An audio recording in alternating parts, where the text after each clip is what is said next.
Bueno chicos, entonces ya que vimos la presentación, veamos un poco más o profundicemos un poco más en el tema de cuáles son los elementos que debe tener nuestros planos de producción o nuestros planos de fabricación.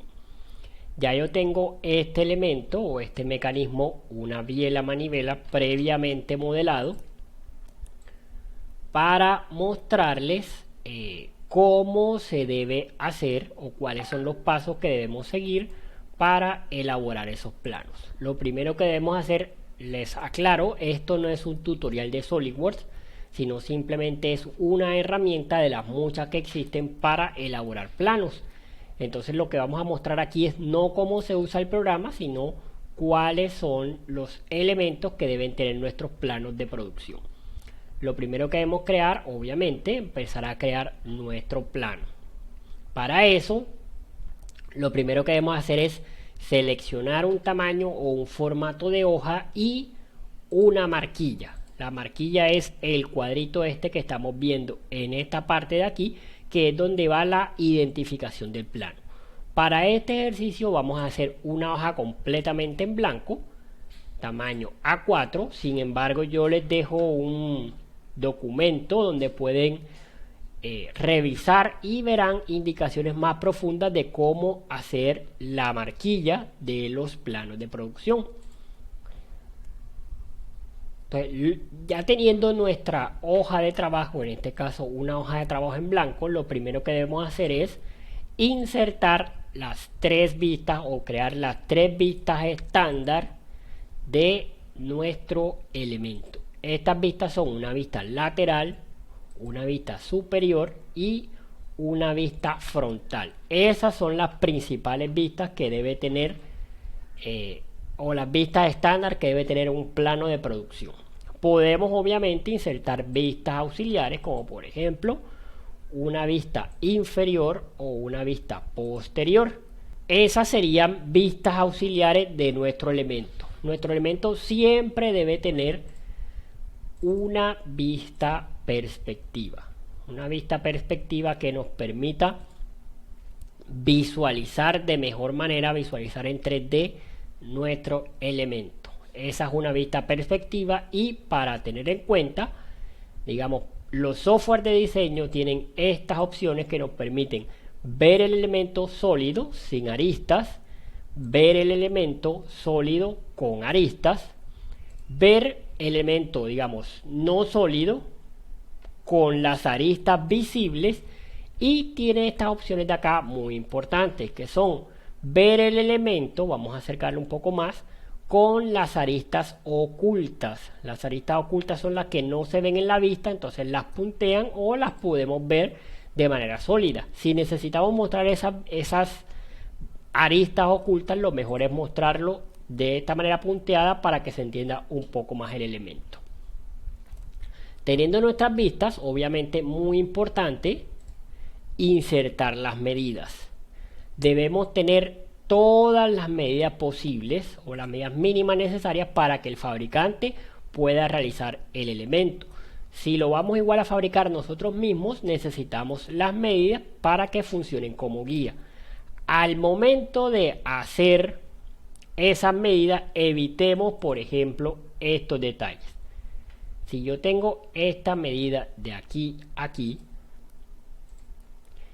y quiero poner esta medida de aquí a aquí, tratemos de que no se crucen o no se sobrepongan para que no se nos enrede demasiado el plano. Lo mejor es ponerlas en este caso. A veces es necesario porque no hay más espacio, pero evitemos al máximo el uso de esos elementos.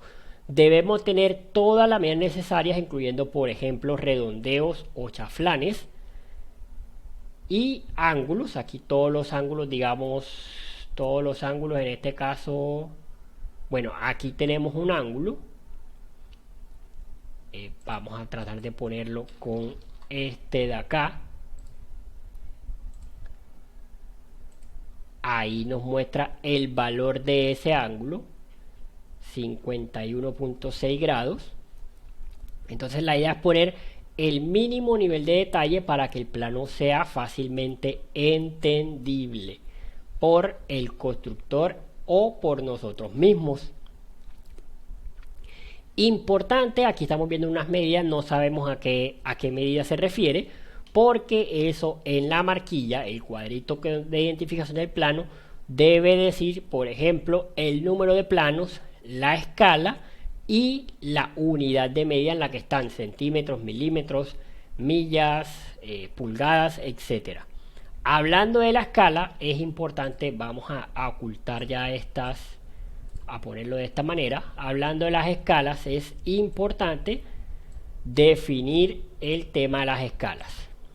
Si nosotros vamos, aquí vemos que esto está a escala 1, 2, pongamos a escala 1, 1, lo que quiere decir que una unidad del plano del dibujo equivale a una unidad del tamaño real del elemento. Si lo ponemos a escala 1, 2, quiere decir que el tamaño es 2 veces más pequeño, o sea, la mitad. Si lo ponemos escala 1, 5, quiere decir que es 5 veces más pequeño el dibujo que el elemento construido a tamaño real. Quiere decir que una unidad del dibujo equivale a 5 unidades. Si hablamos de centímetros, un centímetro equivale a 5 centímetros del tamaño real del elemento. La escala también la podemos hacer inversa, es decir, 2, 1, quiere decir que el elemento es 2 veces más grande. Esto quiere decir que 2 unidades del tamaño real equivalen a una unidad del dibujo. Y así lo podemos hacer con cualquier tipo de escala. 1,5, 1,10, 1,50, quiere decir que una unidad de, por ejemplo, hablando de centímetros, una unidad del dibujo es equivalente a 50 centímetros del tamaño real del elemento. Aclarado el tema de las cotas, podemos entonces empezar a ver, por ejemplo, lo que llamamos vistas de detalle. En este caso, veamos aquí, si yo necesito marcar que aquí hay un tornillo, yo puedo hacer un zoom de este elemento, lo puedo hacer más grande esa escala y lo puedo encerrar. Y aquí nos marca detalle B, obviamente esto lo ubico de mejor manera. Detalle B, yo puedo decir que este detalle B es tornillo goloso ubicado en tal posición para permitir el funcionamiento del mecanismo. Entonces yo aquí puedo poner esa observación acerca de este detalle. Aquí dice detalle B y acá dice detalle B. Eso es lo que llamamos vista de detalle. Podemos ver una vista de sección, que es una vista de corte. Simplemente si yo la pongo, bueno, en esta no, porque ya tenemos acá un elemento, creo que en esta sí.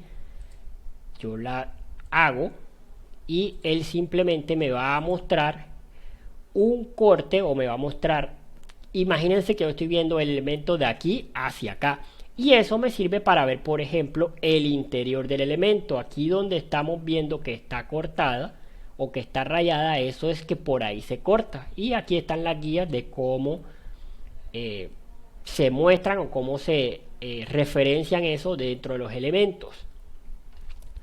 Vamos a eliminarla para poder crear otro elemento importante, que es la sección de rotura. Esa sección de rotura lo que quiere decir es cuando el elemento es muy largo, yo puedo marcarlo de aquí a aquí, y él en el dibujo simplemente te oculta toda esa sección que es igual, simplemente para que tenga más espacio y el plano se vea un poco más ordenado. Podemos insertar o podemos colocar todo esto, pueden hacerlo en varios planos. No necesariamente todo un plano debe tener todos estos elementos, pero si son necesarios pueden hacer varios planos donde indiquen diferentes tipos de situaciones. Insertemos, por ejemplo, una tabla de materiales. En este caso la tabla de materiales yo no la he configurado y me va a mostrar el estándar.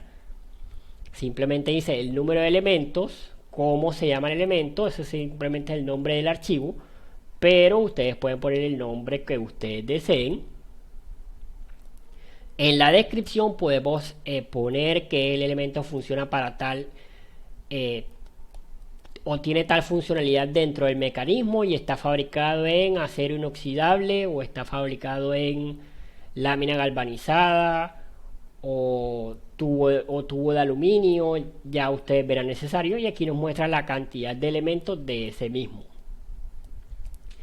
Y para ver los mecanismos podemos apoyarnos también en algo que llamamos vistas de posición alternativa. En este caso, aquí para esta vista habría que remitirnos a el modelo 3D y simplemente lo muevo a otra posición. Vamos a poner un poco más. Listo, me lo actualiza y aquí en el mismo plano con esta línea punteada me está mostrando el funcionamiento del mecanismo. Es decir, cuando yo tengo esto en esta posición, esto está en esta otra posición. Y importante también para conocer todos los elementos, crear vistas explosionadas de nuestro elemento o de nuestro diseño. En ese caso debemos remitirnos nuevamente al modelo 3D y simplemente voy, digamos, a hacer una vista explosionada solamente de este pequeño elemento de aquí para mostrarlo. Aquí yo puedo empezar a sacar todos los elementos, pero vamos a hacerlo con uno solo. Lo acepto y voy, digamos, a mi plano y acá yo selecciono